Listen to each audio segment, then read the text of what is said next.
നമസ്കാരം. നമ്മൾ ഈ സംഘപരിവാർ പ്രസ്ഥാനങ്ങളുണ്ട്. അതായത് സംഘപരിവാറിന്റെ ഭാഗമായ RSSന്റെ, അതായത് പ്രധാനിയായി RSS നിൽക്കുന്നു, അതിന്റെ വിവിധ ശാഖകളായി പ്രവർത്തിക്കുന്ന നിരവധി പ്രസ്ഥാനങ്ങളുണ്ട്. ABVP ഉണ്ട്, അതുപോലെ തന്നെ BJP ഉണ്ട്. BJP ഏറ്റവും പ്രധാനമായ കാര്യം. അതുപോലെ വിവിധ മേഖലകളിൽ ഭാരതീയ ജനത യുവമോർച്ച, മഹിളാ മോർച്ച, അങ്ങനെ നിരവധി സംഘടനകളുണ്ട്. അപ്പം ഈ സംഘടനകളിൽ എന്ത് ഹിന്ദു എന്ന് ചേർത്ത് കഴിഞ്ഞാൽ, അല്ലെങ്കിൽ ഹിന്ദ് എന്ന് ചേർത്ത് കഴിഞ്ഞാൽ അത് ഈ സംഘപരിവാർ സംഘടനയാണ് എന്ന് വിലയിരുത്തിക്കൊണ്ട്, അല്ലെങ്കിൽ അത് അറിയാമെങ്കിലും അത് അങ്ങനെയല്ല എന്ന് വരുത്തി തീർത്തുകൊണ്ട് ചില പ്രശ്നങ്ങൾ ഉണ്ടാക്കുകയും അത് വാർത്തകളാക്കുകയും ഒക്കെ ചെയ്ത സംഭവമാണ് നമ്മൾ ഈ നാഥുറാം വിനായക് ഗോഡ്സെ എന്ന് പറയുന്നത്. അയാൾ ഹിന്ദു മഹാസഭയുടെ നേതാവായിരുന്നു. ഹിന്ദു മഹാസഭയ്ക്ക് രാഷ്ട്രീയ സ്വയംസേവക സംഘവുമായി കുലബന്ധം പോലുമില്ല.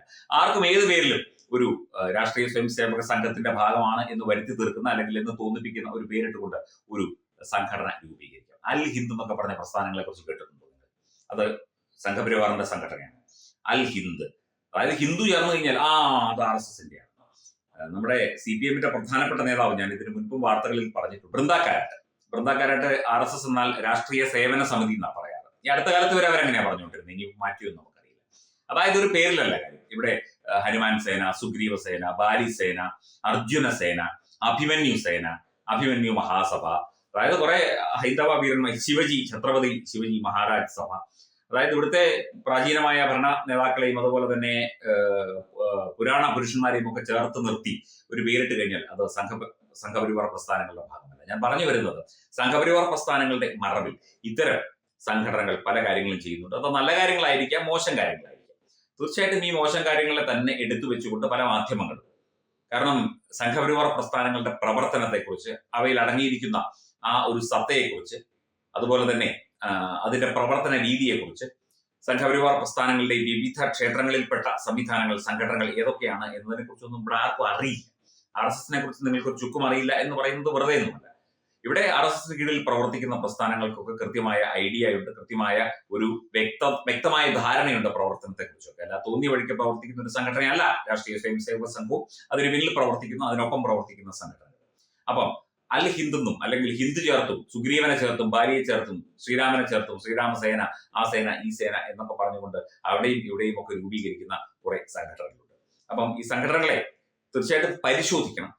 അത് വ്യക്തമായ ഒരു പരിശോധന നടത്തി അവരുടെ പ്രവൃത്തി എങ്ങനെയാണ്, അവരുടെ പ്രവർത്തനം എന്താണ്. കാരണം ഇവിടെ ഈ ലക്ഷ്മണ സേന എന്നോ അല്ലെങ്കിൽ സുഗ്രീവ സേന എന്നൊക്കെ പറഞ്ഞ് പ്രവർത്തിക്കുന്ന മുസ്ലിം തീവ്രവാദ ഗ്രൂപ്പുകൾ വരെ ഉണ്ടെന്നാണ് കേൾക്കുന്നത്. ഉറപ്പില്ല, അങ്ങനെ കേൾക്കുന്നു. മുസ്ലിം തീവ്രവാദ ഗ്രൂപ്പുകൾക്ക് പേരിട്ടിരിക്കുന്നതൊക്കെ തന്നെയാണ്. പലപ്പോഴും അത് നമുക്ക് ഈ ഒരു പേരിൽ എന്തിരിക്കുന്നു എന്നൊക്കെ ചോദിക്കും. പക്ഷെ പേരിൽ ഒരുപാട് കാര്യമുണ്ട്. ആ പേരിട്ട് അതിന് ആ രീതിയിൽ അത് പോപ്പുലറൈസ് ചെയ്ത് എന്തെങ്കിലും പ്രശ്നങ്ങൾ ഉണ്ടാവുകയാണെങ്കിൽ അവർക്ക് അവരുടെ കാര്യവും നടക്കും, എല്ലാം ഈ RSSന്റെ തലയിലോട്ട് കെട്ടിയും വെക്കാം. ആ ഒരു രീതി ഇപ്പോൾ പുതുതായിട്ട് ആവിഷ്കരിച്ചു വരുന്നുണ്ട്.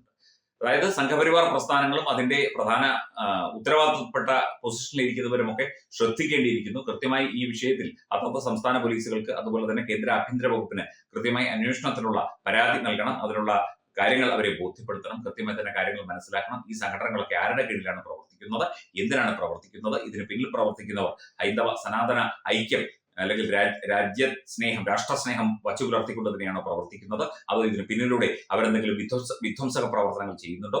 ഈ ഹിന്ദു സംഘടനകളുടെയൊക്കെ പേരിൽ ഹിന്ദു എന്നിട്ടിട്ട്, അല്ലെങ്കിൽ ശ്രീരാമൻ, ലക്ഷ്മണൻ, സുഗ്രീവൻ, ബാലി, അതുപോലെ ശ്രീകൃഷ്ണൻ എന്നൊക്കെ ഇട്ടിട്ട് ഇവർ കാണിക്കുന്നത് വേറെ എന്തെങ്കിലും തരത്തിലുള്ള ഫണ്ടിങ്ങോ മറ്റു കാര്യങ്ങളാണോ? ഇതിനൊക്കെ പിന്നിൽ തന്നെ ഹൈന്ദവ സംഘടനകൾ തന്നെയാണോ പ്രവർത്തിക്കുന്നത്? തുടങ്ങി കുറെ കാര്യങ്ങളുണ്ട്. ഇതൊക്കെ തന്നെ ചിന്തിക്കേണ്ടതും പരിശോധിക്കേണ്ടതുമായ വിഷയമാണ്. ഇത് പലപ്പോഴും തെറ്റിദ്ധരിക്കപ്പെടുന്നു. അതിൽ ഏറ്റവും പ്രധാനപ്പെട്ട തെറ്റിദ്ധാരണയാണ് ഞാൻ ആദ്യം ചൂണ്ടിക്കാട്ടിയത്. ഹിന്ദു മഹാസഭാ നേതാവായ നാഥുറാം വിനായക് ഗോഡ്സെ RSSകാരനാക്കി. RSSുമായി എന്ത് ബന്ധമാണ് അതിനുള്ളത്? ഒരു ബന്ധവുമില്ല, കുലബന്ധം പോലുമില്ല.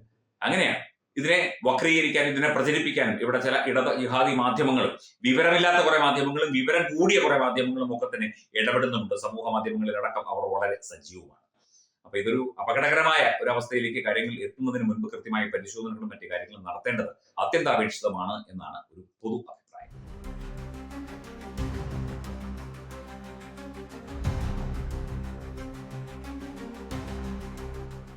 Branding partner Edubix online executive education, focus physiotherapy centre Pattom, Unnat engineering Gujarat, തീർത്ഥയാത്ര.com, iron build Gujarat. PRS hospital, Killipalam, Thiruvananthapuram. 5 തലമുറകളായി നിങ്ങൾക്കൊപ്പം. തുമ്പമൺ ശ്രീ വടക്കുംനാഥൻ ക്ഷേത്രം, അമ്പലക്കടവ്, പത്തനംതിട്ട. ശ്രീമദ് സ്കന്ദപുരാണ മഹാസത്രം 2025 മെയ് 11 മുതൽ 18 വരെ. ബ്രഹ്മശ്രീ മുംബൈ ചന്ദ്രശേഖര ശർമ്മയുടെ മുഖ്യ കാർമ്മികത്വത്തിൽ മഹാഗണപതി ഹോമം, സ്കന്ദപുരാണ പാരായണം, മഹത് പ്രഭാഷണങ്ങൾ, പൂജഹോമാദികൾ, കലാസാംസ്കാരിക പരിപാടികൾ. സത്രയജ്ഞ കർമ്മങ്ങളിലേക്ക് എല്ലാ ഭക്തജനങ്ങളുടെയും സാന്നിധ്യവും സഹകരണവും സാദരം അഭ്യർത്ഥിക്കുന്നു. മഹാസത്രവേദിയിൽ മെയ് 18 പഴനി അരുൾമിക ദണ്ഡായുധപാണി സ്വാമി ദേവസ്ഥാന അർച്ചക സ്ഥാനികർ ശ്രീസെൽവ സുബ്രഹ്മണ്യ ശിവശാരിയാരുടെ മുഖ്യ കാർമ്മികത്വത്തിൽ നടക്കുന്ന അതിശ്രേഷ്ഠവും സർവൈശ്വര്യദായകവുമായ സ്കന്ദഹോമം. സ്കന്ദമഹാപുരാണ സത്രത്തിന്റെ ആദിമധ്യാന്തമുള്ള സമ്പൂർണ്ണ തത്സമയ കാഴ്ച തത്വമയി നെറ്റ്വർക്കിൽ.